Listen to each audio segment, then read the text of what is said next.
Bienvenue à Nuit criminelle. Ce soir, Miss Marple fait face à la veuve qui fermait le beffroi, une mort sous les cloches, une tour scellée dans le silence, et une vérité qui attend d'être découverte. D'où venez-vous dans le monde? Maintenant, versez-vous quelque chose de chaud et laissez le mystère commencer. C'est par un après-midi ensoleillé de septembre que la paix de St. Mary Mead fut brisée. La fête paroissiale, toujours un événement attendu du village, battait son plein. Les enfants couraient sur la place, les doigts collants et la glace à moitié fondue, tandis que les dames de la paroisse s'affairaient avec leurs stands de confiture maison, de chaussettes tricotées et de génoises plutôt bancales.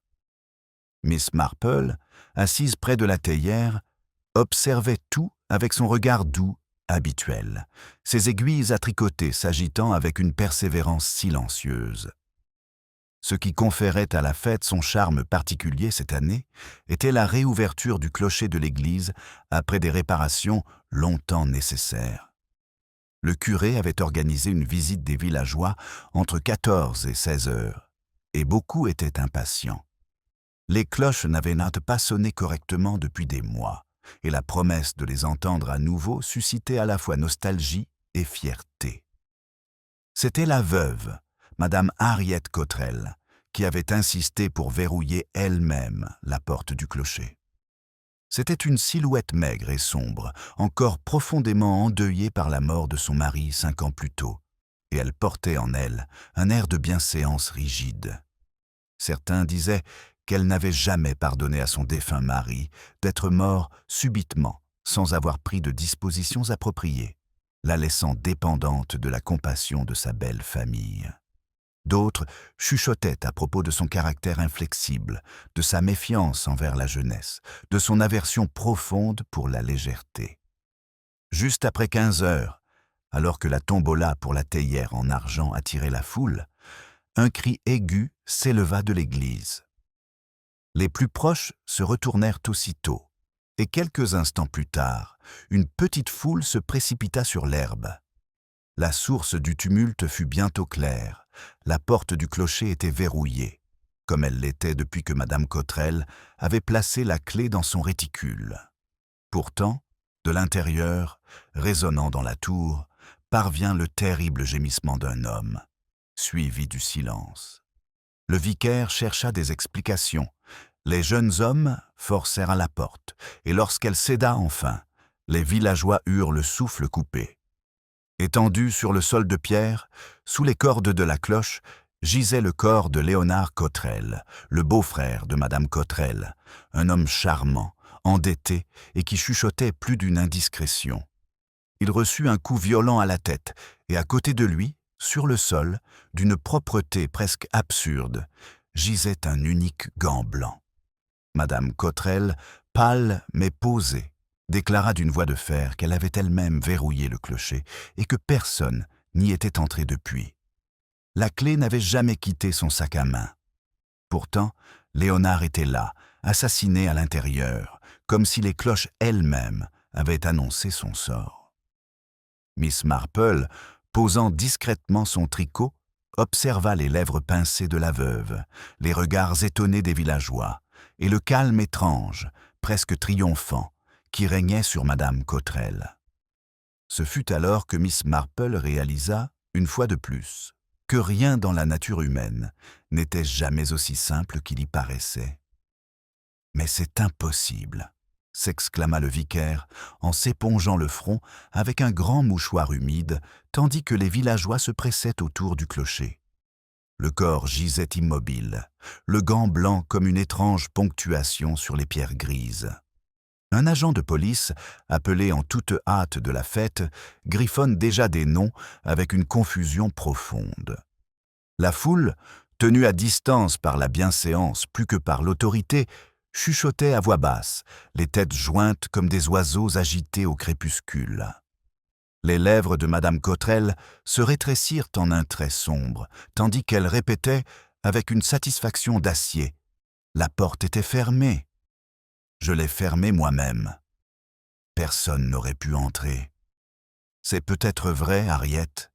dit Madame Price Ridley, toujours prompte à s'impliquer. Mais comment expliquer cela? Elle fit un geste tremblant vers le corps de Léonard. Aucune explication ne vint. Au lieu de cela, le brouhaha des ragots s'amplifia. Certains évoquent les fréquents séjours de Léonard à Londres, où il était vu en compagnie douteuse. D'autres murmuraient des dettes, une dispute avec un associé ou des rumeurs de liaison avec la jeune femme de chambre de Madame Bantry. Chaque voix ajoutait une dimension supplémentaire, l'histoire se décomposant en fragments insaisissables. Miss Marple, toujours assise tranquillement près de la balustrade de l'église, laissa son regard errer sur la foule. Elle remarqua la raideur de Madame Cottrell, non pas de chagrin, mais avec un étrange sang-froid défensif. Elle observa le jeune Tom Evans, le fils du charpentier, évitait complètement de regarder le corps, le visage pâle et tiré. Elle observa l'excitation de Madame Price Ridley, à moitié trop enthousiaste, et Middenham, l'avocat, qui tirait pensivement sur sa moustache comme s'il pesait le pour et le contre. « Léonard n'était pas un saint », murmura quelqu'un derrière la chaise de Miss Marple. « Mais être frappé dans la maison de Dieu est une honte. »« Cela devait arriver, » dit un autre, plus sombre. « Trop de promesses brisées, trop de cœurs trahis. » Le connétable, incertain, ordonna que le beffroi soit vidé jusqu'à l'arrivée de l'inspecteur de Much Benham. La fête s'éteint dans le désordre. La tombola fut abandonnée, les enfants renvoyés chez eux avec seulement la moitié de leurs gains, et les pièces de thé refroidissaient, inutilisées. Le parc, d'habitude si animé par les bavardages, devint un véritable nid à spéculation. Miss Marple se leva et rassembla son tricot. Elle passe d'un groupe à l'autre, ses questions posées à voix basse et sans agressivité. À l'un d'eux, elle dit « C'est une affaire terrible, n'est-ce pas ?» Pourtant, j'ose dire que Léonard avait plus d'amis à Londres qu'ici. À un autre. Quelle étrange chose, ce gant, presque comme oublié par accident, ou peut-être volontairement. Elle n'insistera jamais, se contentant d'écouter. Et en écoutant, elle perçoit les notes subtiles qui échappent aux autres, une hésitation, un rougissement coupable, une envie de diriger les soupçons ailleurs. En fin d'après-midi, l'inspecteur Graves est arrivé. C'était un homme robuste, aux manières de quelqu'un qui aimait la simplicité. Il écouta le récit de Madame Cottrell avec une attention sérieuse. « Êtes-vous certaine, madame, que la porte était fermée à clé ? » « Aussi certaine que je sois que tu sois devant moi maintenant, » répondit-elle. « J'ai moi-même tourné la clé, et elle n'a pas quitté mon sac à main. Tu peux le constater par toi-même. » Graves examina le sac, la clé toujours à l'intérieur, puis fronça les sourcils.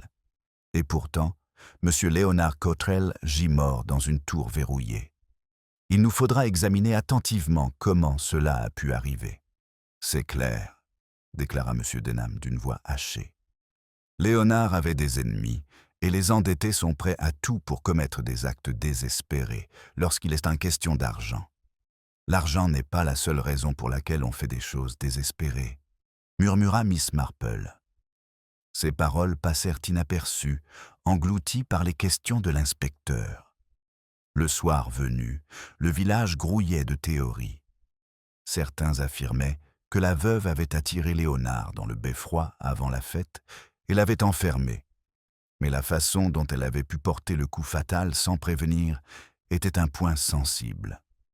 D'autres insistaient sur une complice amant secret de Léonard, peut-être, ou un commerçant rancunier. Au Blue Boar, autour de pintes servies à la hâte, les hommes spéculaient avec enthousiasme. « Croyez-moi, c'était le jeune Evans », déclara l'un d'eux. « Il a un caractère bien trempé depuis son enfance. Je ne lui confierai pas un marteau, et encore moins une corde. »« Absurde », rétorqua un autre. « C'était Harriet elle-même. Elle est froide comme la pierre. Elle n'a jamais versé une larme pour son mari, et Léonard l'a traitée de façon abominable dans son testament. » Remarquez, elle avait raison. Au manoir, Madame Bantry discutait de l'affaire avec son mari, l'air choqué et ravi.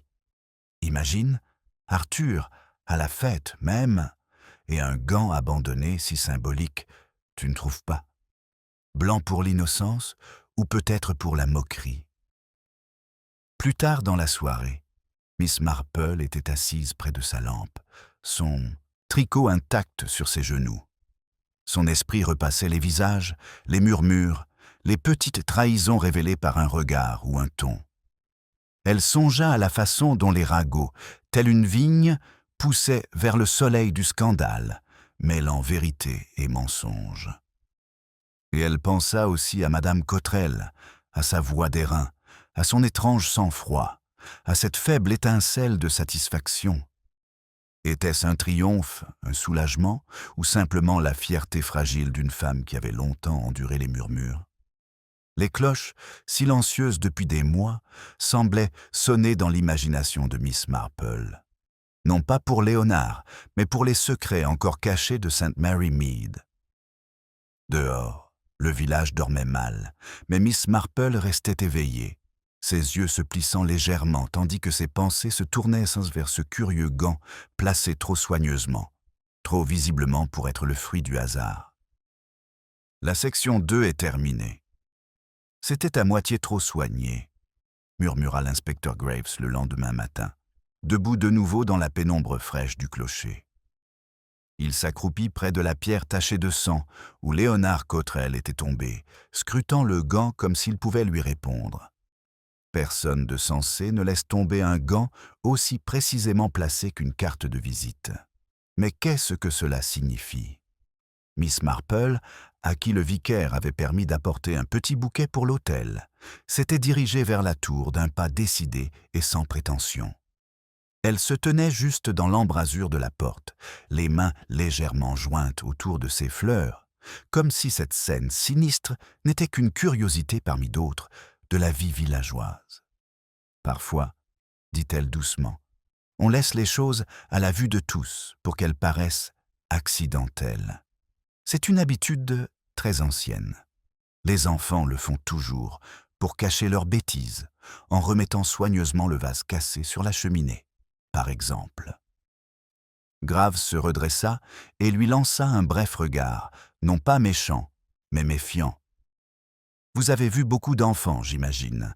Mais c'est un meurtre, Miss Marple, et je préfère les preuves. » Bien sûr, elle accepta sereinement, même si ses yeux s'attardèrent sur les cordes de la cloche, leurs lourds brins tressés comme des secrets attendant d'être démêlés. Le gendarme, désireux de se rendre utile, rapporta que la montre de Léonard s'était arrêtée à 13 heures, ce qui correspondait au cri entendu lors de la fête. Aucune arme n'avait été retrouvée. On parle d'un objet contondant, peut-être un maillet de charpentier ou un chandelier en fer, mais rien ne se trouvait près du corps. Le clocher lui-même était vide, comme si le tueur avait subtilisé l'instrument à travers des murs de pierre. Dehors, les rumeurs s'épaissirent. Madame Price Ridley affirme à qui voulait l'entendre qu'elle avait vu Léonard discuter à voix basse avec le jeune Tom Evans la veille. Evans, dit-elle, était blême de rage. Le fils du charpentier le nia avec véhémence, mais son irascibilité ne fit qu'attiser la tension. Sa mère, une femme timide qui évitait complètement la fête, n'avait guère de défense à offrir pour retenir ses larmes. Pendant ce temps, M. Denham, le notaire, se présenta au presbytère avec un air sérieux et respectueux.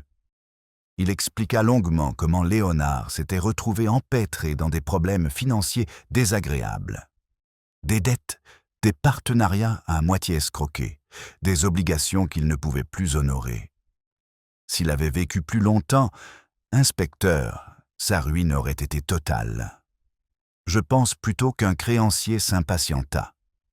Sa moustache se crispa de malaise, comme si l'idée de factures impayées lui était insupportable. Miss Marple, assise tranquillement dans un coin du salon du presbytère pendant que Graves prenait des notes, observa les chaussures cirées et les manchettes impeccables de l'avocat. M. Denham était un homme soucieux des apparences. Mais sous ses paroles prudentes, elle perçoit une pointe d'amertume, une légère emphase lorsqu'il évoquait le charme de Léonard, sa facilité avec les gens, ses dettes insouciantes. Elle pensa, avec un pincement au cœur, à un autre homme, autrefois, qui avait ruiné la fortune d'un ami aux cartes, et comment la respectabilité de cet homme floué avait basculé vers quelque chose de bien plus sombre. À midi, la veuve elle-même sortit de chez elle. L'habit de deuil d'Harriet Cottrell était toujours aussi noir, son voile baissé malgré son pas vif. Elle se dirigea directement vers le cimetière où les villageois s'étaient beau rassemblés comme à l'accoutumée. « Je le dirai une fois pour toutes », annonça-t-elle, sa voix couvrant les murmures. « Je n'ai rien à voir avec la mort de Léonard. Dieu sait qu'il a suffisamment déshonoré notre famille, mais je ne suis pas une femme qui s'en prend à sa propre famille. Que ceux qui murmurent m'en se souviennent que la vérité finira par éclater. » Son défi réduisit la foule au silence, mais seulement un instant. Bientôt, des murmures reprirent leur intensité, plus faibles mais non moins insistants. Miss Marple, observant, remarqua le tremblement de la main d'Harriet sur le fermoir de son sac à main. Force apparente, malaise sous-jacent, tel était toujours le cas chez ceux qui avaient pour lui quelque chose à cacher, même si dissimulation ne signifiait pas toujours culpabilité. Plus tard dans l'après-midi, Graves mena de brefs entretiens. Il insista auprès de la femme de chambre de Madame Bantry, une jolie fille de 19 ans, au sujet de ses prétendues relations avec Léonard. La jeune fille nia toute inconvenance, mais ses joues rouges en disaient long. Elle avait été vue, admit-elle, parlant avec Léonard derrière la haie à plusieurs reprises. Il lui avait promis de belles choses, un poste à Londres peut-être. Elle en avait ri, insista-t-elle, mais ses mains, nerveuses, tiraient sur l'ourlet de son tablier jusqu'à ce que la couture se défasse. Graves en ressortit sombre. « Un homme comme Léonard se fait des ennemis à chaque sourire, dit-il. Trop de motivation, trop de suspects. »« Oui, murmura Miss Marple, mais il faut se rappeler que les gens sont souvent poussés, non pas par ce qu'ils désirent, mais parce qu'ils craignent le plus. » Alors que le soleil baissait, l'inspecteur ordonna de fermer le clocher. Les villageois rentrent chez eux, mais beaucoup s'attardèrent aux portes et dans les haies, répétant les histoires du jour avec de nouvelles variantes. L'histoire s'amplifie à chaque fois que le gant est un gage d'amour, un défi ou une perte involontaire. Léonard s'était disputé avec le notaire, ou avec Evans, ou même avec la veuve elle-même avant le début de la fête. Vérité et invention s'entrelacent comme le lierre sur le mur de l'église. Miss Marple rentre chez elle, le long du chemin, son panier léger au bras. Elle s'arrêta plus d'une fois pour saluer ses voisins, écoutant, toujours à l'écoute. Elle rangeait chaque récit comme une maille de son tricot, sachant que seule la patience lui permettrait de trouver une solution. Lorsqu'elle arriva à son chalet, le crépuscule s'épaississait et l'air embaumait une légère odeur de fumée de bois. Elle posa son panier et se tint à la fenêtre, contemplant le clocher, dont la silhouette se détachait sur le ciel déclinant. Elle repensa aux gants blancs, posés avec une élégance particulière près du corps. Symbole d'innocence peut-être, ou de culpabilité soigneusement masquée. Les cloches n'avaient pas encore sonné, bien que les réparations soient terminées. Silence, attente. Miss Marple se détourna de la fenêtre, le visage calme, mais les yeux brillants de réflexion. Quelque part, parmi les murmures et les démentis respectueux, se trouvait la main qui avait frappé Léonard. Et, avec sa patience et son calme, elle comptait bien la retrouver. La peur, disiez-vous. La voix de l'inspecteur Graves s'attarda sur la remarque de Miss Marple de la veille. Il était passé à son cottage le lendemain matin, plus par courtoisie envers la vieille paroissienne du curé que par attente d'aide. Pourtant, En sirotant le thé léger qu'elle lui servait avec une hospitalité sereine, il se rendit compte, avec gêne, que ses yeux bleus et calmes ne laissaient rien passer. « Oui », répondit Miss Marple avec douceur en posant sa tasse. « Bien souvent, inspecteur, les gens vous disent ce qu'ils veulent. Mais c'est ce qu'ils craignent qui les trahit. Je l'ai souvent observé lors des thés de village, des cercles de couture et même dans le regard des jeunes mariés sur leur belle-mère. Ses aiguilles claquaient doucement tandis qu'elle travaillait sur une chaussette d'enfant, le rythme de ses mains aussi régulier que celui de ses pensées. Grave s'agite, mi-amusé, mi-impatient. Bon, je vous accorde que ce jeune Evans avait l'air complètement terrifié. Il jurait n'avoir eu une discussion avec Léonard que pour un petit travail de menuiserie. Mais il rougit quand je le pressais. Il avait raison, Miss Marple en avait bien raison. Et pourtant, dit-elle doucement, les bouffées de jeunesse peuvent signifier bien des choses. De la gêne, voire une admiration insensée. Il ne faut pas confondre l'un avec l'autre. L'inspecteur fronça les sourcils, mais ne discuta pas. Il avait suffisamment observé les tempéraments villageois pour savoir à quel point les suppositions hâtives peuvent être dangereuses. Pourtant, Tom Evans apparaissait comme un suspect commode, en colère, pauvre, n'ayant pas grand-chose à perdre. En milieu de matinée, l'inspecteur avait convoqué Evans au presbytère. Le jeune homme se tenait maladroitement dans le salon, tordant sa casquette entre ses mains. Ses cheveux noirs tombaient en désordre sur son front, ses bottes éraflées. « Je vous l'avais dit, » dit-il avec obstination. « Monsieur Léonard avait une dette pour les boiseries de ses hangars. Je lui ai demandé un paiement. Il a ri. Il a dit que je devrais être contente d'avoir cette clientèle. J'ai peut-être élevé la voix, mais je ne l'ai jamais frappé. Je ne le ferai jamais. Pourtant, on vous a vu vous disputer, insista Graves, la veille de la fête. Et vous avez un maillet, j'imagine. J'ai plein d'outils, admit Tom, hérissé. Mais je ne l'ai pas touché. Je l'ai laissé près du portail et je suis rentré chez ma mère. Sa mâchoire se serra et il y avait quelque chose de presque désespéré dans son regard posé sur l'inspecteur, comme pour implorer sa confiance. Depuis son coin tranquille, Miss Marple l'observait attentivement. La colère du garçon était bien réelle, mais sous-jacente, un frisson de peur, non pas de l'inspecteur, mais d'autre chose, de plus proche. Elle repensa au visage pâle et anxieux de sa mère, et à la façon dont elle avait complètement évité la fête. La peur était bel et bien héréditaire. Grave le congédia d'un avertissement, et reporta son attention sur l'avocat. M. Denham arriva avec un calme impeccable, mais son regard parcourut nerveusement la pièce, comme s'il était attentif à chaque regard. « Vous connaissez les finances de M. Léonard mieux que quiconque, » a dit Graves. « Diriez-vous qu'il avait des ennemis ?» Denham s'éclaircit la gorge. « Ennemis, inspecteur ?» Le mot est un peu fort. Il avait des obligations, beaucoup d'obligations. Certaines sont douteuses.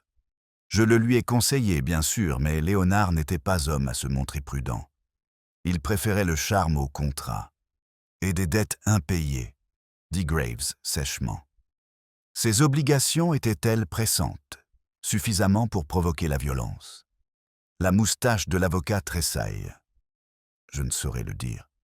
Discrétion professionnelle, vous comprenez? Mais j'admets que Léonard avait emprunté de l'argent à des endroits où il valait mieux taire. Et si vous insinuez sa voix hésite, puis se raffermit. Eh bien, je vous assure que je n'avais rien à gagner de sa mort. Au contraire, en fait. Les aiguilles de Miss Marple claquèrent. Elle repensa aux apparences, à la façon dont M. Denham lissait ses poignets et peaufinait ses paroles, à la façon dont il s'appuyait sur la bienséance, comme pour se protéger des soupçons. Pourtant, c'était souvent les plus respectables qui couvraient les ombres les plus sombres. Devant le presbytère, le village bourdonnait de ses propres jugements. Chez l'épicier, Madame Price Ridley déclara que Harriet Cottrell avait manigancé toute cette affaire, pour se débarrasser d'une relation difficile. À la poste, mademoiselle Hartnell affirmait que c'était cet abominable notaire qui avait tout à gagner. Et au Blue Boar, le nom de Tom Evans était mentionné sur chaque pinte. Pendant ce temps, Madame Bantry s'amusait de théories plus fantaisistes. Le gant, dit-elle à son mari, avait sans doute été laissé par une femme jalouse. Blanc, Arthur Blanc pour la mariée qu'elle ne pourrait jamais être. Léonard était un piètre séducteur. Une de ses femmes s'est retournée contre lui. Miss Marple, qui rencontra Madame Bantry plus tard dans la journée, se contenta d'acquiescer et de murmurer « Les gens agissent souvent de la manière la plus cohérente avec eux-mêmes. Vous ne trouvez pas ? Un homme vaniteux suscite l'admiration, une femme fière suscite l'envie, et les dettes s'accumulent. Les dettes engendrent l'amertume comme les mauvaises herbes dans un jardin. » Sa remarque, formulée avec tant d'innocence, laissa Madame Bantry cligner des yeux, incertaine si elle avait été d'accord ou si elle avait été gentiment corrigée. Le soir, les soupçons s'étaient cristallisés autour de deux personnages. Le jeune Tom Evans, avec son tempérament et ses outils, et la veuve Harriet Cottrell, avec son sang-froid et la mystérieuse clé dans son sac à main. L'inspecteur Graves a confié la même chose à Miss Marple, tandis qu'ils traversaient ensemble la pelouse. L'un d'eux se décidera, croyez-moi. Evans en avait les moyens. Harriet en avait l'opportunité. Ce qu'il me faut, ce sont des preuves. Une preuve est toujours souhaitable, dit Miss Marple avec sérénité. Et pourtant, inspecteur, il faut agir avec prudence. J'ai connu des cas où la preuve semblait évidente, et pourtant elle dissimulait plus qu'elle ne révélait. Graves lui lança un regard dubitatif. « Tu crois que je regarde au mauvais endroit ?»« Je pense, dit-elle doucement, qu'il ne faut pas se fier aux apparences. » Et Léonard Cottrell était un homme qui s'appuyait sur les apparences. Alors qu'ils passaient devant le cimetière, la tour se dressait au-dessus d'eux, ses cloches toujours silencieuses, sa porte verrouillée, sinistre rappel de l'énigme toujours non résolue. Dans le crépuscule, les pierres semblaient murmurer des secrets enfouis depuis longtemps, qui s'agitaient désormais dans le village tels des fantômes agités. Miss Marple marque une pause, son regard s'attardant sur le beffroi. Le gant, la porte verrouillée, le calme de la veuve, le malaise du notaire, autant d'éléments d'un schéma encore invisible. Elle pensa, avec une certitude tranquille, que d'autres révélations seraient bientôt faites, et que les premiers suspects ne seraient pas forcément les derniers. Alors, voyez-vous, inspecteur, c'est parfaitement clair, disait Madame Price Ridley, le nez en l'air. Harriet Cottrell avait verrouillé la porte et elle seule avait la clé. Si cela ne le prouve pas, alors je ne sais pas ce qui le prouvera. L'inspectrice Graves se pinça l'arête du nez, lassée de ses certitudes. Et pourtant, madame, une porte verrouillée ne prouve rien, si ce n'est qu'elle était verrouillée.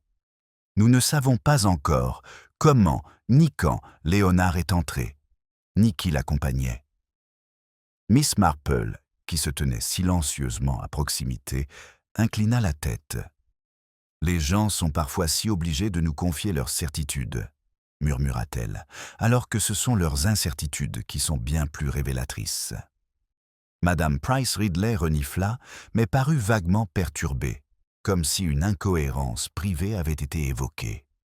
Cet après-midi-là, Graves retourna au beffroi, accompagné du connétable et, à sa demande, de Miss Marple. La porte s'ouvrit, les pierres marquant encore l'endroit où Léonard était tombé. Des grains de poussière flottaient dans les raies de lumière des étroites fenêtres. L'air était frais, chargé d'un léger parfum de chaud et de vieillissement. Graves s'accroupit à nouveau près de l'endroit, marmonnant « pas d'armes ». Pas d'effraction. Ça n'a aucun sens. Miss Marple se pencha, son regard se portant non pas sur la tache visible, mais sur un coin, sous les cordes de la cloche, où quelque chose brillait faiblement dans la poussière. avec une petite exclamation, elle se baissa et récupéra un bouton, une corne sombre, fendue sur le bord. Un bouton de manteau d'homme, observatoire, en le tenant délicatement entre le pouce et l'index. Assez vieux, je crois. Il avait dû être arraché dans une bagarre. Grave fronça les sourcils. « Et pas de Léonard. Tu en es sûr ?» Elle secoua doucement la tête. Je vis son manteau impeccable, sa coupe moderne, tous ses boutons intacts. Cela appartenait à quelque chose de plus lourd, peut-être une veste d'ouvrier, ou un vêtement plus ancien, plus robuste. L'inspecteur l'a empoché avec précaution. Voilà qui nous éclaire. Mais à qui appartient ce bouton et comment il est arrivé ici? C'est une autre histoire. L'expression de Miss Marple était douce, mais ses pensées s'emballèrent, tel un bouton enfoui dans la poussière, jusqu'alors négligé. Les apparences disaient une chose, mais ces petites incohérences en disaient toujours une autre. Plus tard, alors qu'ils traversèrent la verdure, les villageois les observaient depuis leurs fenêtres, les spéculations reprenant. La nouvelle du bouton se répandit presque aussitôt chez l'épicier, à la poste et dans tous les salons. Un bouton, preuve d'une lutte. Mais quelle veste l'avait perdu? Les soupçons se sont déplacés. Tom Evans a de nouveau murmuré que sa veste de travail était rapiécée et usée, les boutons dépareillés. D'autres se sont souvenus de la vieille veste de jardinage de M. Denham, qu'il portait pour inspecter sa propriété. On murmurait aussi à propos du bedeau, M. Pritchard, qui montait souvent au beffroi pour l'entretien et dont la veste était perpétuellement effilochée. Miss Marple écouta tout cela avec une patience sereine, s'arrêtant à la boutique pour acheter une miche de pain. Elle remarqua aussi la promptitude avec laquelle Madame Evans niait l'implication de son fils et la façon dont M. Denham riait trop facilement des ragots, repoussant un grain de poussière de sa manche comme si le sujet était indigne de lui. Ce soir-là, Miss Marple reçut la femme de son jeune neveu, venue lui demander conseil pour les vêtements de bébé. Assises ensemble, Miss Marple écoutait plus qu'elle ne parlait, car la jeune femme discutait librement des nouvelles du village. C'est par elle que Miss Marple apprit que Harriet Cottrell avait été vue parlant à voix basse avec Léonard 2 nuits avant la fête, à la grille du cimetière. « Ils se disputaient », insista la jeune femme. Du moins, on le voyait. Son visage était si figé et si moqueur. Elle s'éloigna d'un pas raide. Je n'en ai parlé à personne au début, mais maintenant, eh bien, tout le monde parle. Les aiguilles de Miss Marple claquaient sans cesse. Oui, ma chère, les disputes avant la mort sont comme le tonnerre avant la pluie, très perceptibles avec le recul. Pendant ce temps, l'inspecteur Graves poursuivait sa ronde. Il confronta de nouveau Tom Evans, cette fois à propos du bouton manquant.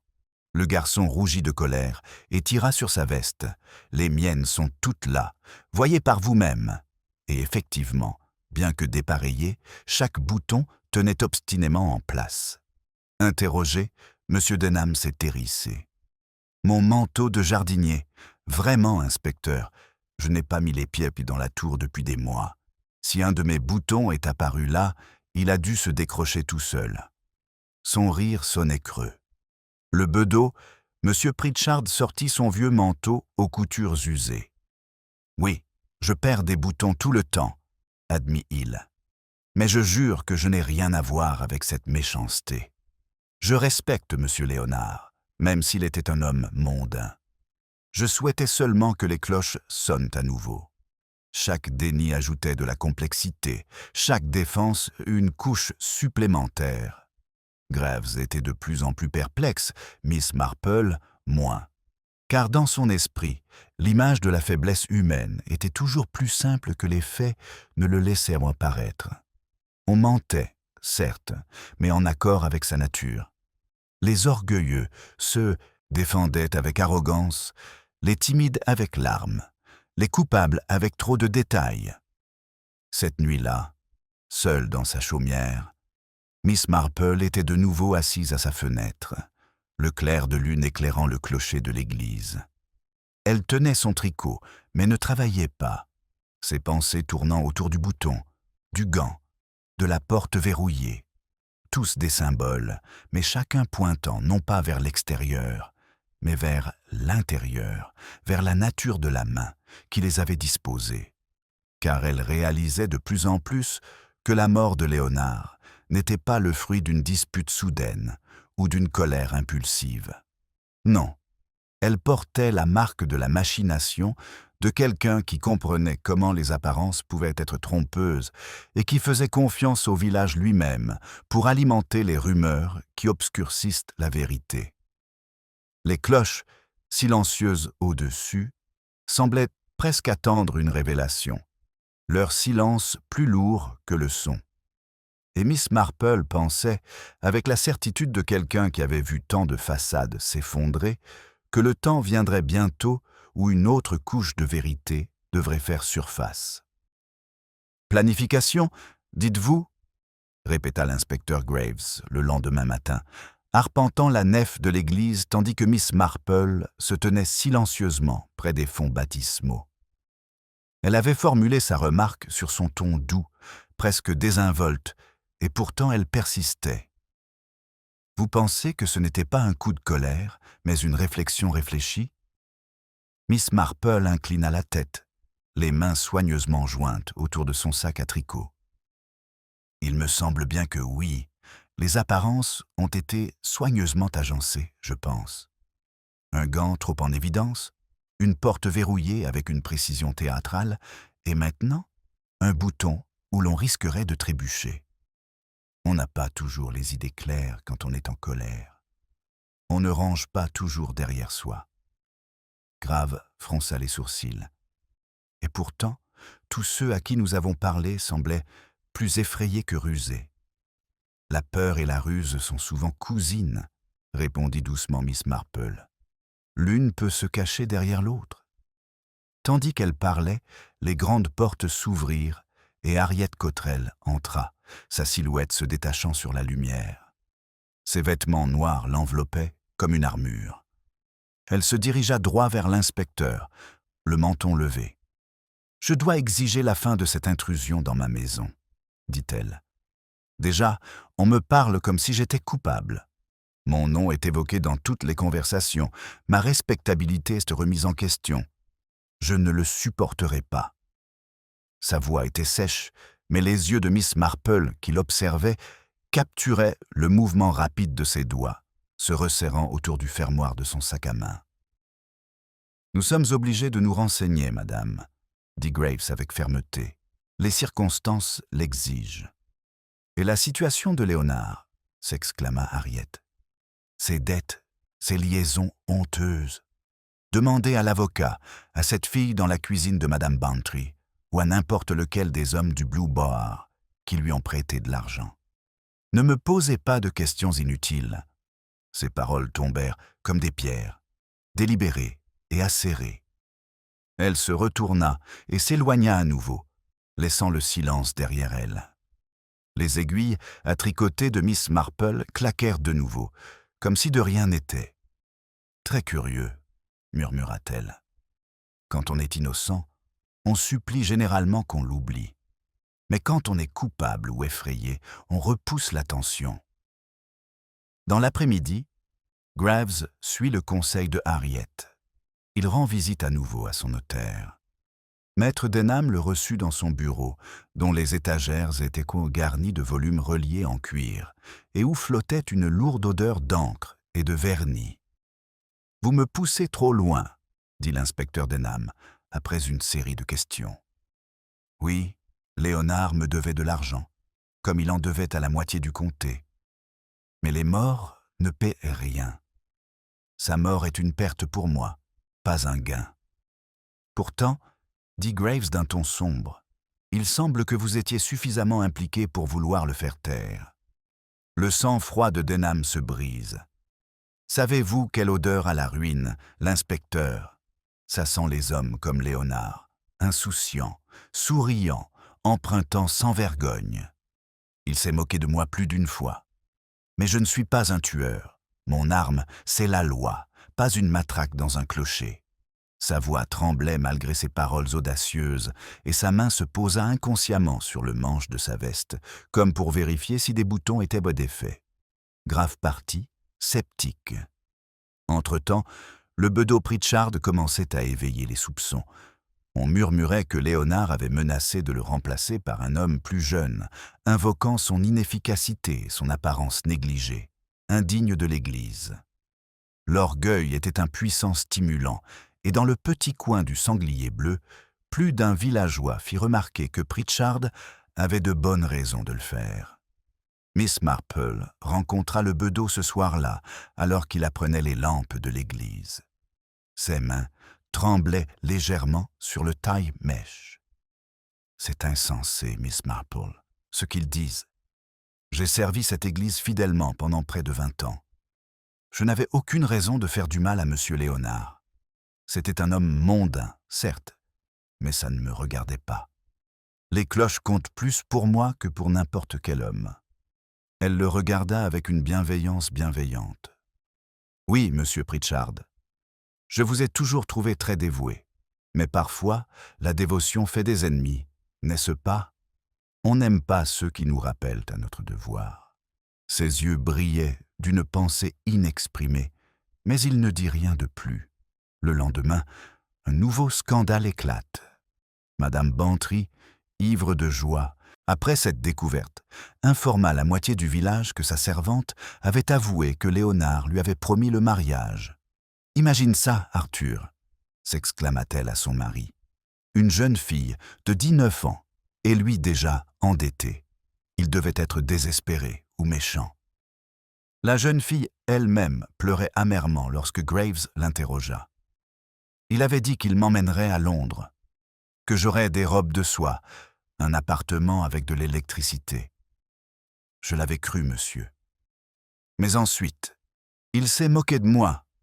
Il avait dit que j'étais trop simple pour la ville. Je le détestais pour ça, mais je jure que je n'ai jamais souhaité sa mort. » Miss Marple, présente par hasard, se contenta de tapoter l'épaule de la jeune fille. « La haine et l'action sont deux choses différentes, ma chère. Bien qu'elles aillent parfois de pair, le plus souvent, l'une traîne derrière l'autre. » La liste des suspects s'allongea donc, chacun impliqué dans la vie de Léonard de manière honteuse, désespérée ou dangereuse. Mais la question du gant, du bouton et de la porte verrouillée resta sans réponse. Le troisième soir, Miss Marple fait sa promenade habituelle devant le cimetière. La tour se dressait au-dessus d'elle, toujours silencieuse, toujours verrouillée. Elle s'arrêta, levant les yeux vers sa hauteur ombragée. Le lierre s'accrochait à ses pierres, masquant fissures et crevasses, tout comme les ragots s'accrochaient aux villageois, dissimulant la vérité. De l'intérieur, un léger craquement résonna, peut-être comme un craquement de bois, ou quelque chose de plus délibéré. Les yeux de Miss Marple se plissèrent légèrement. Encore des apparences, des choses bien placées, une porte trop ostensiblement verrouillée, un gant trop soigneusement rangé. Elle reprit son chemin vers chez elle, son sac à tricot se balançant doucement à ses côtés. Et tout en marchant, elle pensa que très bientôt, le meurtrier serait contraint de refaire ça. Et cette fois, elle comptait bien observer. « L'avez-vous entendu aussi, Miss Marple ?» demanda l'inspecteur Graves le lendemain matin, les sourcils froncés. Elle avait mentionné, avec sa délicatesse, le craquement qu'elle avait cru entendre en provenance de la tour lors de sa promenade du soir. « Oui, » dit-elle doucement, tandis qu'ils se tenaient ensemble dans le cimetière, l'herbe encore humide de rosée.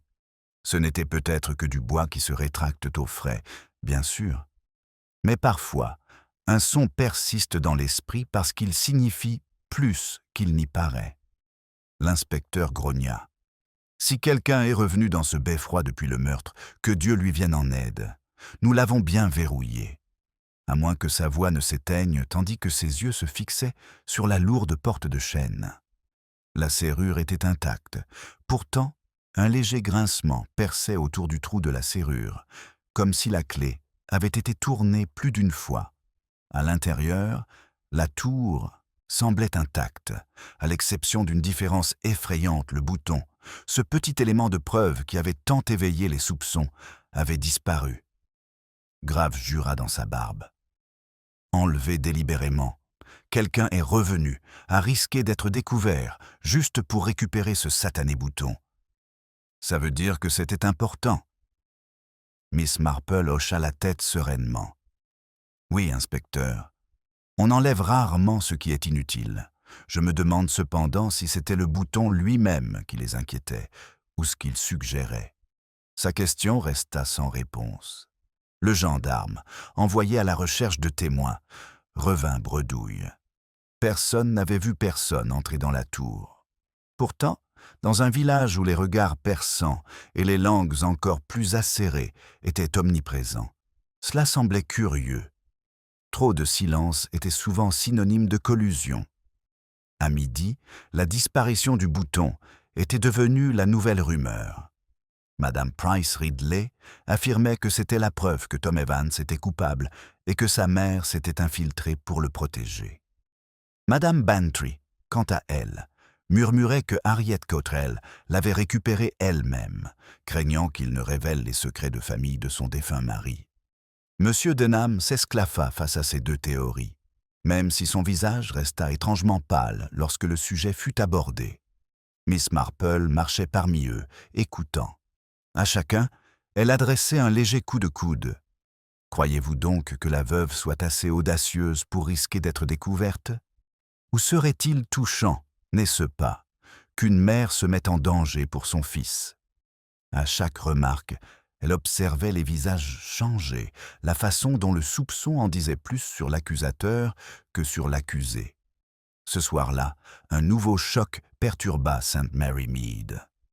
Le jeune Tom Evans ne rentre pas chez lui. Sa mère, affolée, allait de chaumière en chaumière pour le réclamer. À l'aube, il était toujours porté disparu et l'inspecteur ordonna des recherches. Ils le trouvèrent près du vieux sentier de la carrière, à moitié inconscient, une contusion à la tempe et le manteau déchiré. Son explication, une fois réveillé, fut hésitante.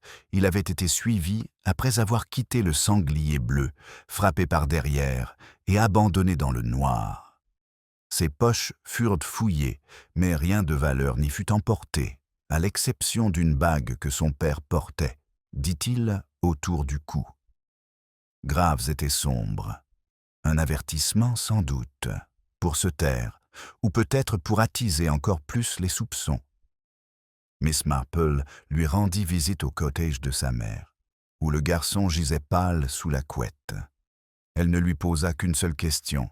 « As-tu vu qui c'était » Il hésita, puis murmura. « Une ombre, Miss Marple. » Grande, se déplaçant comme un homme qui savait ce qu'il faisait. Pas un villageois, je crois.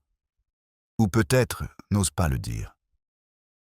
Son regard se posa sur sa mère, assise près du foyer, se tordant les mains. Miss Marple lui tapota gentiment le bras et se tut. Mais en rentrant chez elle, ses pensées revinrent aux apparences. Un bouton manquant, puis le bouton disparu. Un garçon attaqué, mais laissé en vie. Trop net, trop précis, comme des points de broderie destinés à détourner le regard du véritable motif. Ce soir-là, elle s'arrêta au bureau de poste, où Madame Price Ridley s'exprimait à pleine voix.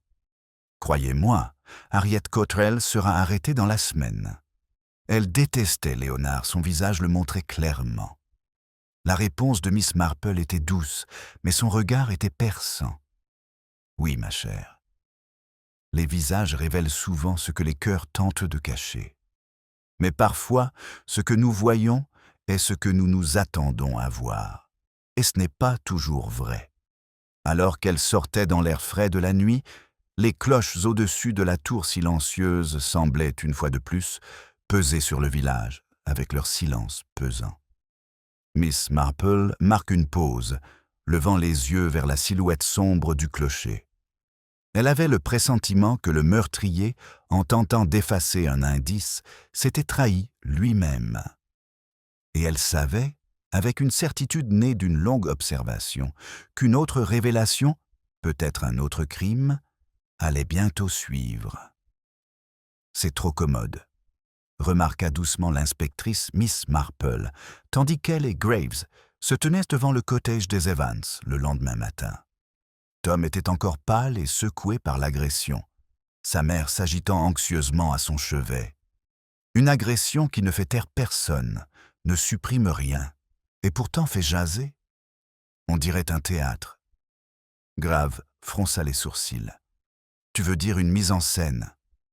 Peut-être pas par le garçon lui-même, répondit Miss Marple, mais par quelqu'un qui sait pertinemment que la sympathie éloigne les soupçons aussi sûrement que le blâme. Grave grogna, troublé. Le type faillit se briser le crâne. Une compassion cruelle vaut le risque. Les apparences, encore, dit doucement Miss Marple.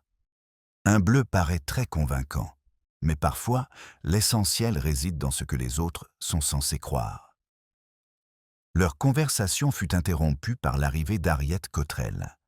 Elle se tenait sur le seuil, son voile noir baissé, mais ses yeux brillaient à travers. « Je suis venue voir le garçon », annonça-t-elle d'un ton sec. « On dirait que tout le monde pense que j'ai des raisons de le faire taire, qu'il voit bien que je n'ai pas peur de ses paroles. » Madame Evans se hérissa, les mains tordant le torchon. « Tu n'as rien à faire ici, Harriet Cottrell. Mon Tom n'a rien fait. Il n'est pas comme ton Léonard, Dieu lui garde, mais il s'est attiré des ennuis. » Les lèvres de la veuve s'étirèrent en un sourire crispé. En effet. Et pourtant, votre Tom s'est disputé avec lui. Mon Léonard avait des dettes, certes, mais personne n'a jamais prouvé sa malhonnêteté. Pouvez-vous en dire autant de votre fils? L'air dans le cottage se tendit comme une corde de cloche tendue. Grave s'interposa, détournant la querelle d'une main ferme. Mais Miss Marple, observant, remarqua la faible satisfaction sur le visage de Harriet, comme si elle se réjouissait de pouvoir attirer l'attention ailleurs, même au prix de cruauté. Plus tard dans l'après-midi, l'inspecteur convoqua une nouvelle série d'interrogatoires au presbytère. M. Denham arriva le premier, le sang-froid fragile. Cette attaque contre Evans, croyez-moi, était de son fait, insista-t-il. Le garçon essaie de brouiller les pistes. Léonard avait beaucoup de dettes, mais Evans avait du caractère et des outils. Une combinaison dangereuse. Grave le regarda froidement. Et pourtant, quelqu'un avait retiré le bouton de la tour. Qu'en pensez-vous, monsieur? La moustache de Denham tressaute. Une distraction, rien de plus. Celui qui l'avait laissé là voulait vous induire en erreur. Miss Marple, assise avec son tricot, leva brièvement les yeux. Curieux, n'est-ce pas, avec quelle facilité les gens s'imaginent être trompés, alors que la vérité est souvent bien plus simple et bien moins flatteuse. Denham s'agita, mal à l'aise, lissant ses papiers des mains. La respectabilité l'enveloppait, mais sous cette apparence polie, son ressentiment envers le charme facile de Léonard couvait comme des braises sous la cendre. Quand le bedeau Pritchard fut appelé, il arriva avec une dignité lasse. « Je sais ce que les gens disent, » admit-il, « que j'allais être mis à la porte, tourné en risée par un homme qui n'avait jamais aimé les cloches. Mais je jure sur le clocher que je n'ai rien fait de mal. J'ai vécu pour cette église. Si Léonard se moquait de moi, peu importait. Il se moquait de tout le monde. » Sa voix tremblait, mais Miss Marple percevait quelque chose de plus stable sous son orgueil blessé, certes, mais pas l'amertume qui menait au sang. Elle gardait néanmoins cette impression pour elle. À la tombée de la nuit, Madame Bantry elle-même entra précipitamment au presbytère, essoufflée par la nouvelle.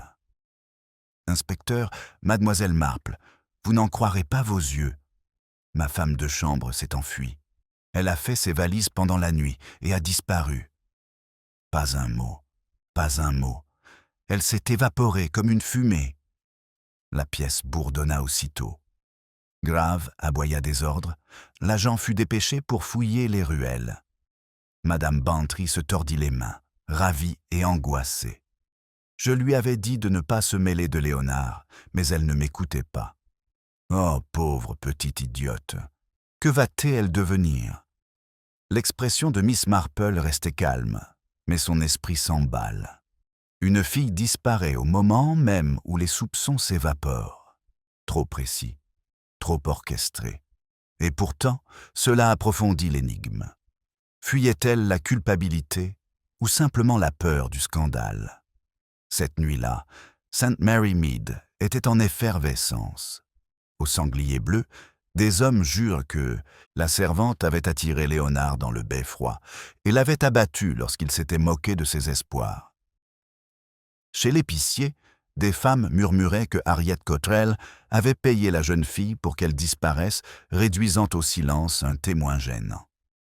Et à la poste, mademoiselle Hartnell déclara sombrement que le notaire l'avait enlevée pour l'empêcher de parler des dettes de Léonard. Miss Marple, rentrant chez elle sous la fraîcheur des étoiles, songea à tous les fils qui s'entrelacent.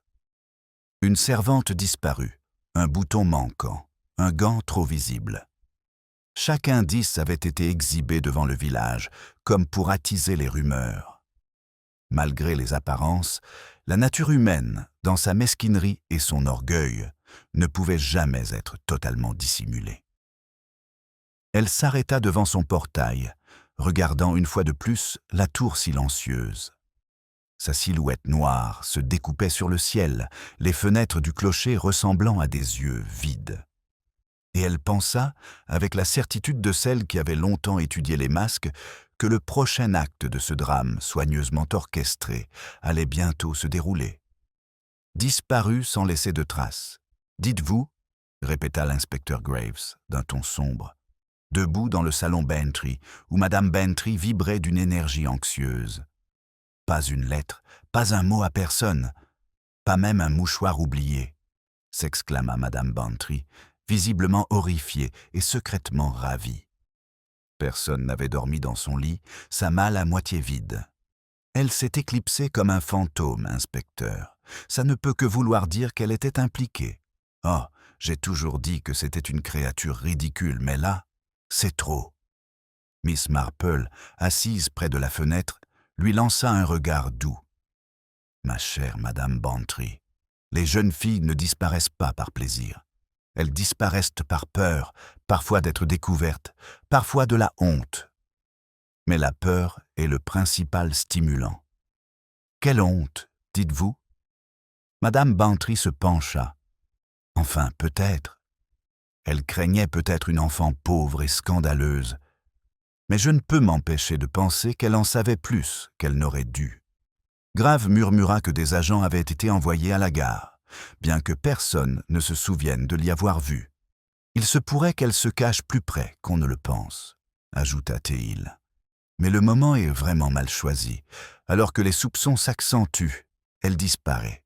Cela la fait passer pour coupable. Les aiguilles de Miss Marple claquaient doucement, ou la faisaient paraître exactement comme on le souhaitait.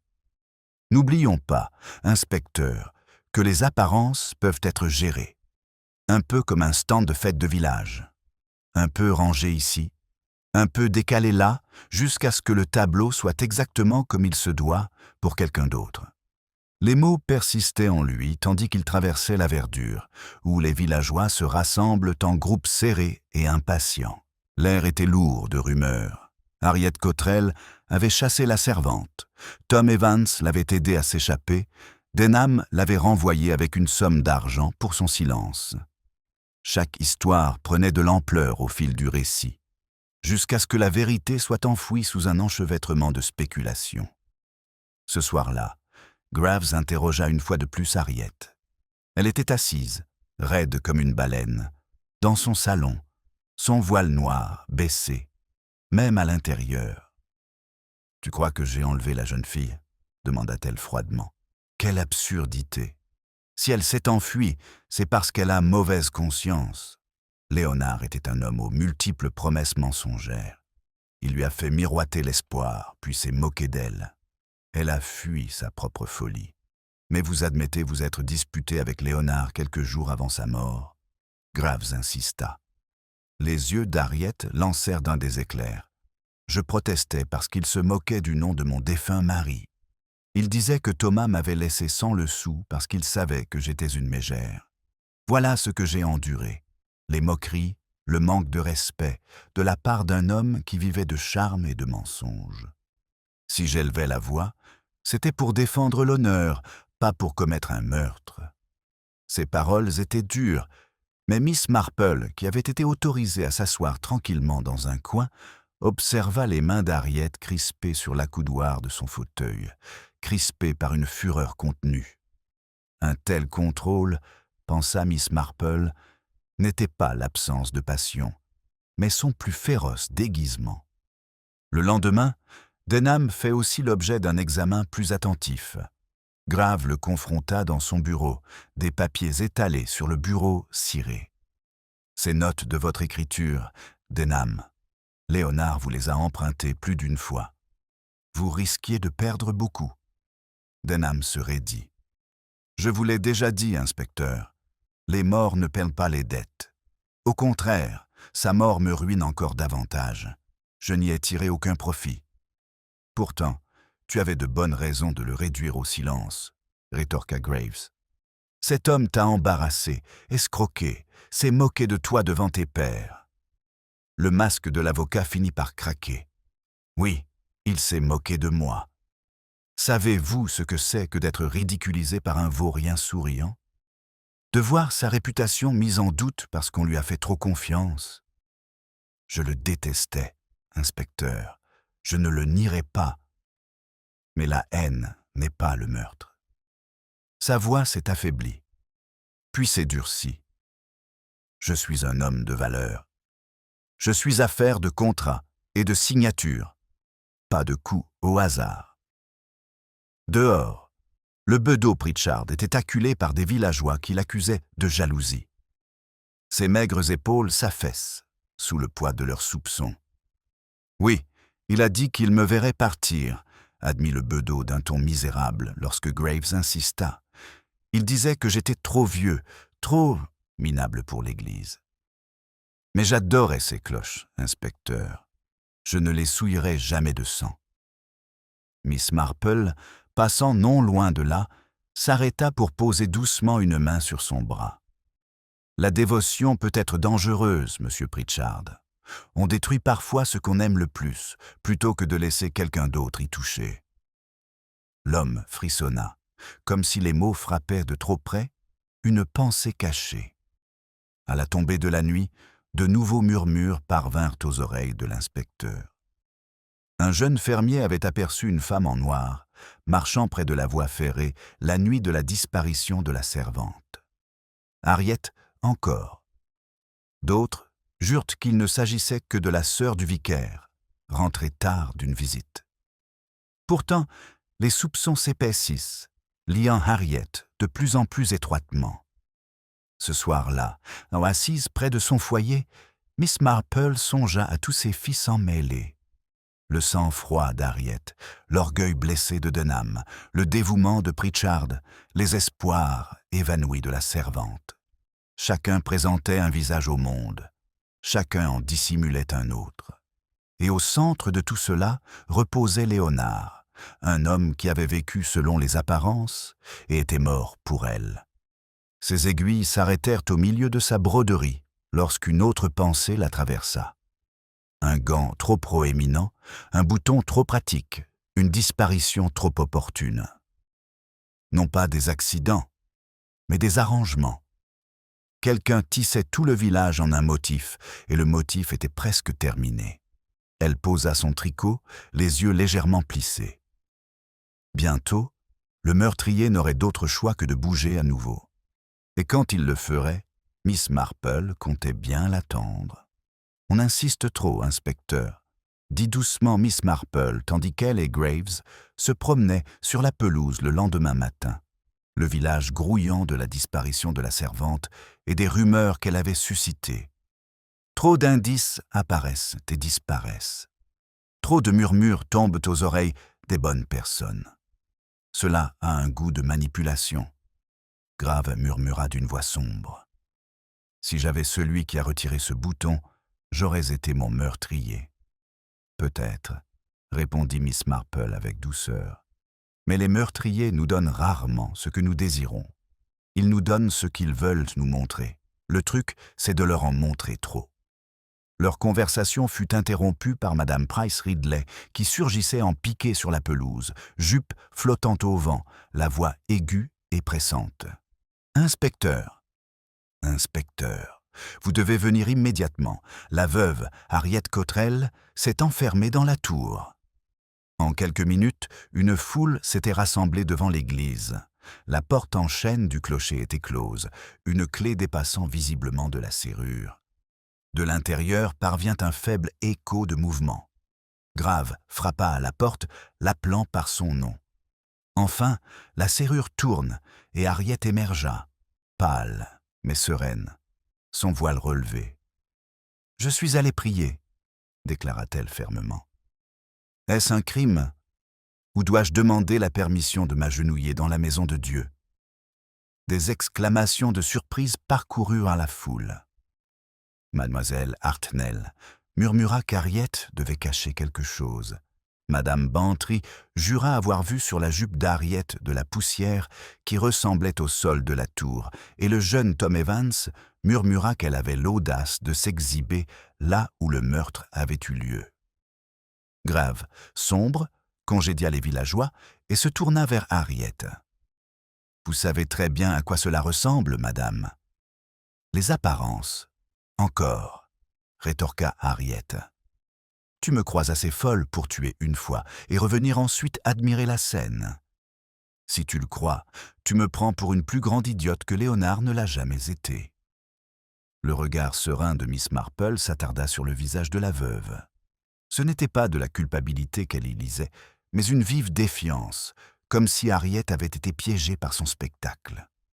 Quelqu'un voulait la faire paraître plus coupable qu'elle ne l'était. Plus tard dans la journée, Graves pressa à nouveau Denham. L'avocat, coincé dans son bureau, explosa d'une véhémence inattendue.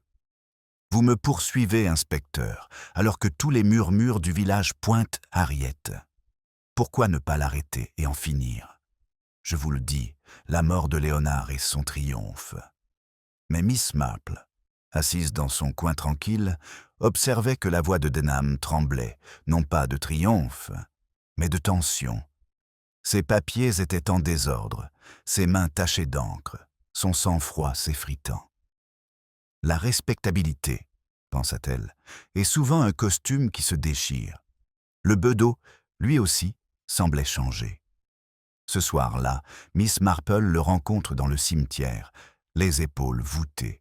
« On dit que j'ai laissé entrer Léonard avant la fête, » murmura-t-il, « que je l'ai aidé à gravir la tour. Mensonge, Miss Marple, mensonge. Mais j'étais assez près. Je l'ai vu quelques heures seulement avant sa mort. » Il posa des questions sur les cordes, sur la porte. Il dit qu'il aimait le bruit des serrures et des verrous. L'expression de Miss Marple reste douce, mais son cœur s'emballa. Léonard, complot-il quelque chose dans la tour? Un homme qui se nourrissait de machinations et d'apparences pourrait bien organiser sa propre scène. Mais quelqu'un d'autre avait écrit le dernier acte. Le lendemain matin, Miss Marple proposa une petite réunion dans son cottage. Elle invita Harriet, Denham, Pritchard et le jeune Tom Evans, accompagné de sa mère. L'inspecteur Graves, bien que sceptique, accepta d'y assister. Le groupe s'assembla avec inquiétude, la suspicion s'accumulant entre eux. Miss Marple servit le thé avec une gaieté tranquille, son tricot sur ses genoux. La conversation s'interrompit, jusqu'à ce qu'elle dise, tout doucement, « Il me semble que vous aviez tous des raisons de détester le pauvre, Léonard. Chacun de vous avait peur d'être exposé, ridiculisé ou perdu. Mais l'un de vous le craignait suffisamment pour le faire taire. » Denham se hérissa. « Si vous pensez, Miss Marple leva une main apaisante. « Je pense que seule la peur laisse des traces. Un gant trop soigneusement placé, un bouton trop facilement trouvé puis retiré, une disparition minutée avec trop de précision. De telles choses n'arrivent pas par hasard. Elles sont arrangées. » Le silence régna. Les yeux d'Harriet brillaient de fureur. Les mains de Tom serrèrent les accoudoirs de son fauteuil. Madame Evans pleurait doucement et Denham s'essuyait la moustache avec un mouchoir tremblant. Le regard de Miss Marple les parcourut, doux mais perçant. On peut gérer les apparences. Mais la nature humaine, je trouve, résiste à tout contrôle. L'orgueil, l'envie, le ressentiment, ils s'infiltrent, même avec le plus grand soin. La tension était palpable, chaque suspect se hérissant sous ses paroles douces. L'inspecteur Graves s'agita avec impatience, mais Miss Marple ne laissa rien paraître de son intention de conclure. Au lieu de cela, elle sirota son thé et remarqua, comme distraitement, « C'est curieux, n'est-ce pas, comme les gens retournent sur les lieux de leur culpabilité? Parfois, pour effacer, parfois, pour revivre. Et parfois, parce qu'ils ne peuvent s'empêcher de vérifier si leur performance a été crue. » Ces paroles résonnèrent avec une lourdeur silencieuse. Dans le silence qui suivit, ses regards se posèrent avec inquiétude. Harriet fixait la fenêtre d'un air figé. Denham laissait sa manchette encore, et les lèvres du bedeau s'agitaient dans une prière inaudible. Miss Marple plia enfin son tricot. Elle avait préparé le terrain, maintenant elle allait attendre. Car les coupables, elle le savait, se trahissaient toujours, même par les plus petites choses, sous la pression du silence. « Vous voyez ce qu'elle fait ?» dit amèrement l'inspectrice Harriet Cottrell en se levant de sa chaise dans le salon de Miss Marple. Son voile tremblait sous la force de ses mots. Elle nous force à nous regarder les uns les autres comme des acteurs de charade. C'est indécent. Grave leva la main pour la voler, mais la voix de Miss Marple, calme et posée, tranchait la tension. Pas indécent, ma chère, juste instructif. Quand on met la pression, on révèle sa vraie nature. Et c'est en vérité que réside ce qui s'est passé dans cette tour. Denham eut un rire bref et sans joie. La vérité? Ici? Nous n'avons que des rumeurs et des ombres. Léonard a entraîné sa propre perte en se faisant des ennemis partout où il allait. Comment distinguer une motivation d'une autre? Miss Marple lui jeta un regard doux. « Oh, c'est possible, si l'on ne s'intéresse pas à ce que les gens prétendent, mais à ce qu'ils évitent. C'est là que réside la vérité. Dans les failles. » Le silence qui suivit fut pesant.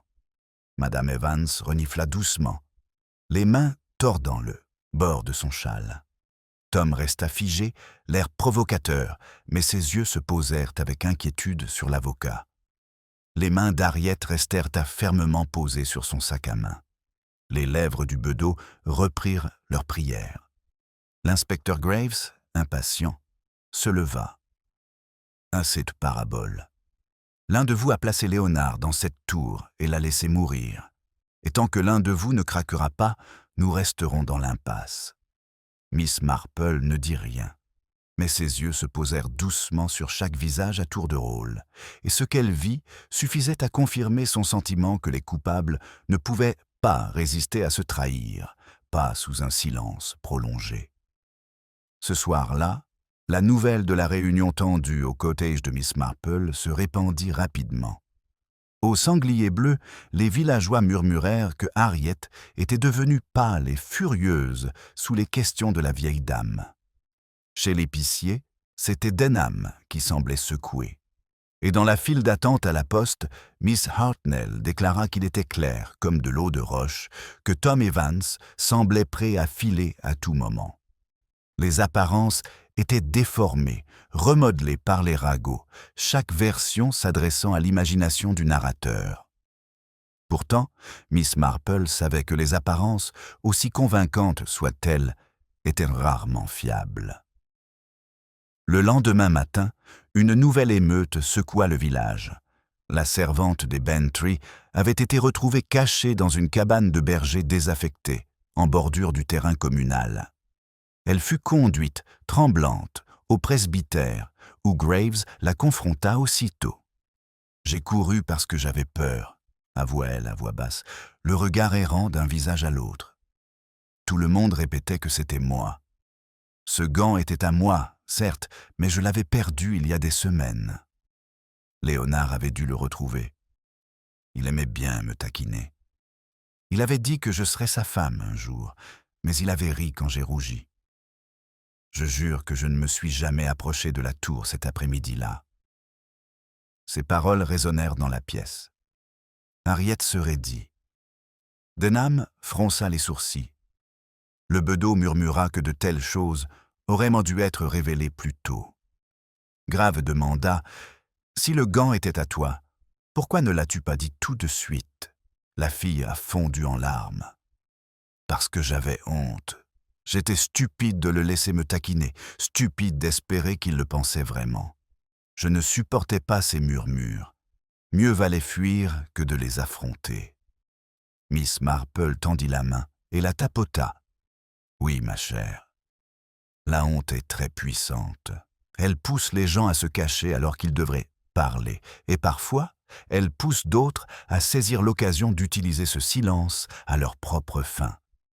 La révélation changea tout, et pourtant, curieusement, elle ne régla pas grand-chose. Harriet paraissait fièrement triomphante, comme si son innocence avait été prouvée.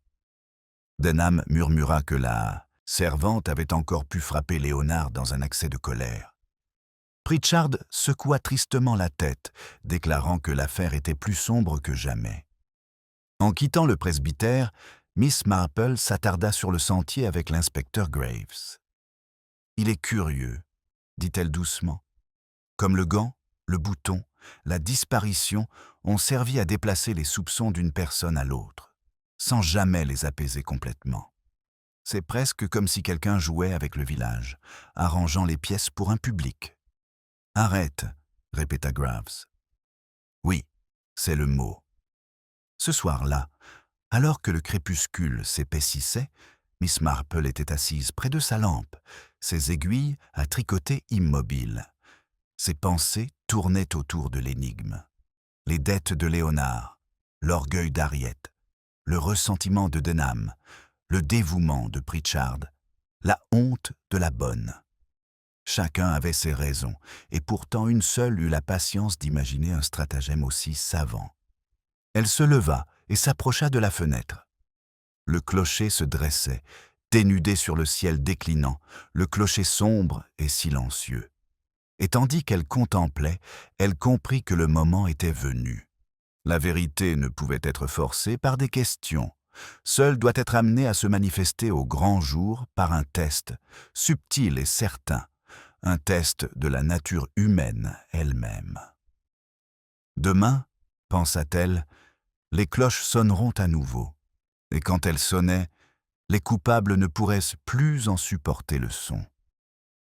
Les cloches devaient sonner à nouveau, avait dit Miss Marple la veille au soir, et le lendemain après-midi, sous sa douce persuasion, le vicaire accepta. La nouvelle se répandit rapidement, et à 15 heures, tout le village s'était rassemblé autour de l'église. La curiosité, l'effroi et l'excitation flottaient dans l'air, comme la chaleur d'un chemin d'été. La grande porte en chêne du beffroi fut enfin déverrouillée.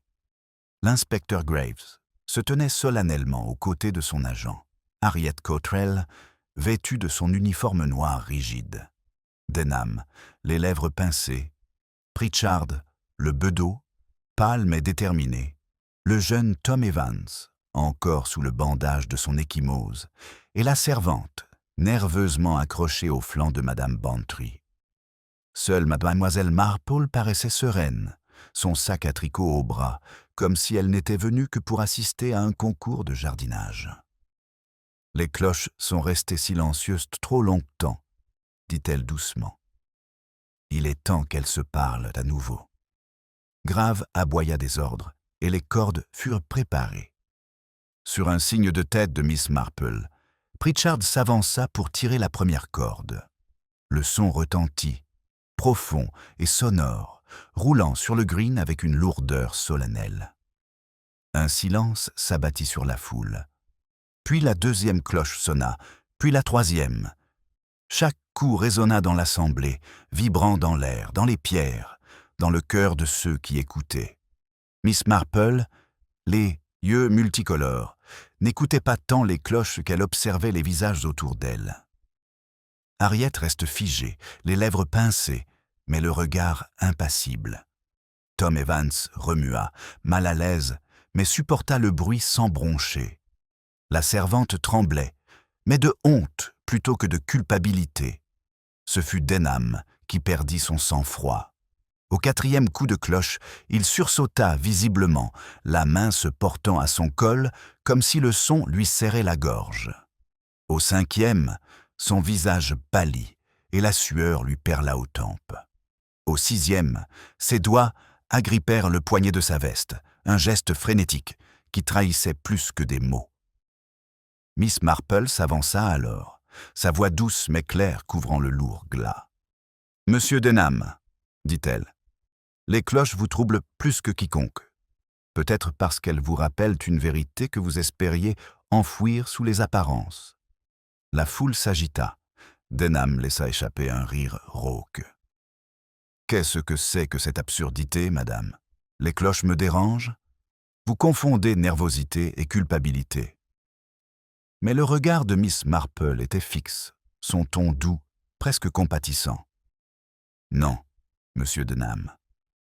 Les cloches vous rappellent cet après-midi, où Léonard s'est moqué de vous, une fois de trop, dans le beffroi. Vous l'avez frappé non seulement par rage, mais aussi par peur. Peur que ses dettes, ses indiscrétions, ne révèlent aussi vos agissements. Et lorsqu'il est tombé, vous avez arrangé la scène avec autant de soin que vous avez arrangé vos papiers. Vous avez placé le gant en bonne position. Vous avez laissé un bouton de votre propre manteau déchiré là où il serait retrouvé. Et vous avez fait confiance aux ragots du village pour le reste. Astucieux, mais trop astucieux. On peut arranger les apparences, mais pas éternellement. » Des halètements parcoururent d'eau la foule. La main d'Harriet serrait son voile, et Tom Evans laissa échapper un juron à voix basse. Denham se redressa, le visage oscillant entre fierté et panique. « C'est absurde, vous n'avez aucune preuve. Un gant, un bouton, des ragots. » Miss Marple inclina la tête. « Ah, mais tu t'es trahi quand le bouton a été retiré. Seuls les coupables savaient que c'était important, et seuls les coupables risquent de revenir le prendre. Et encore, aujourd'hui, tu t'es trahi quand les cloches ont sonné, car tu t'en souviens. Non pas des apparences, ni des rumeurs, mais de la vérité, ta main abattant Léonard. » Les lèvres de Denham remuèrent sans bruit. L'inspecteur s'avança, une main lourde sur l'épaule. L'avocat résista un instant, sa fierté aussi raide que ses manchettes polies. Mais le poids du silence, le regard du village et le regard doux et impitoyable de Miss Marple le brisèrent. Ses épaules s'affaissèrent. « Oui, » murmura-t-il d'une voix rauque. « Je le frappais. Il rit de moi devant le bedeau, se moque de l'argent que j'avais perdu, des contrats que j'avais manipulés pour le couvrir. Je voulais seulement le faire taire, juste un coup pour lui fermer la bouche. Mais il tomba comme un sac sur les pierres. Et puis je pensais aux apparences, toujours aux apparences. Je mis le gant, je laissai le bouton. Je pensais pouvoir façonner l'histoire comme je le souhaitais. Mais le son des cloches, puis les cloches, ne se taisait pas dans ma tête. La confession tomba dans le silence stupéfait de la foule. Grave fit signe à l'agent de police qui emmena Denham, sa dignité autrefois prudente s'effondrant. Pendant un long moment, personne ne bougea. Puis les cloches, toujours en train de sonner, sonnèrent leur dernier coup, emplissant le village de leur voix profonde et inexorable. Les jours qui suivirent furent chargés de discussions. Madame Price Ridley déclare avoir toujours soupçonné Denham, bien que personne ne se souvienne qu'elle l'ait dit auparavant. Madame Bantry raconta l'histoire avec délectation, embellissant les paroles discrètes de Miss Marple pour en faire un démasquage théâtral au tribunal. Au Blue Boar, les hommes hochent la tête, s'émerveillent qu'un avocat, un homme de haut rang, puisse être poussé à des actes aussi désespérés. Harriet Cottrell se retira chez elle, l'orgueil meurtri, mais son nom étrangement renforcé par son endurance. Tom Evans retourna à son travail, même si les murmures persistèrent un moment, avant de s'estomper.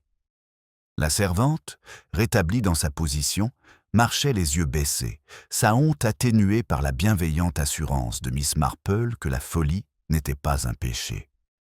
L'inspecteur Graves, bien que réticent à ses éloges, admit à Miss Marple que ses paraboles et ses observations avaient percé là où ses questions étaient restées sans réponse. On voit clair à travers les emballages, murmura-t-il, mi-admiration, exaspération. Miss Marple se contenta d'un léger sourire. Les gens sont comme des colis. Les emballages sont choisis avec soin, mais à force d'observer, on découvre vite ce qu'ils cachent. L'orgueil, l'envie, la peur se glissent par les plus petites fentes. Par un dimanche matin paisible, Miss Marple était de nouveau assise à la fenêtre de son jardin, son tricot sur les genoux, écoutant les cloches sonner à travers le village. Elles sonnaient désormais non pas avec menace, mais avec une harmonie retrouvée, comme si la tour elle-même avait été purifiée. Pourtant, ses pensées restaient sombres. Malgré tout l'ordre rétabli, Léonard Cottrell gisait toujours sous terre, anéanti par son charme insouciant et l'orgueil fragile d'un autre homme. Denham, autrefois si respectable, risquait désormais la disgrâce, son masque de dignité arraché. Harriet survit dans sa solitude austère, Tom dans son malaise juvénile, la servant dans son humilité chaste. Le village, malgré tous ses ragots, n'oublierait jamais combien respectabilité et ruine allaient de pair. Le regard de Miss Marple s'adoucit, tandis qu'elle posait un autre point. « La nature humaine, murmura-t-elle, est la même où que l'on aille. On trompe, mais on révèle aussi. Et au final, les apparences sont peut-être artificielles, mais la vérité a tendance à sonner comme des cloches, qu'on le veuille ou non. » Les cloches continuaient de sonner, solennelles et sereines, tandis que St. Mary Mead retrouve son rythme paisible. Mais le souvenir de la veuve, qui fermait le beffroi, et du notaire qui cherchait à se cacher derrière les apparences, persistait dans chaque récit murmuré et chaque regard prudent, rappelant que sous la surface paisible de la vie villageoise, la folie humaine guette toujours.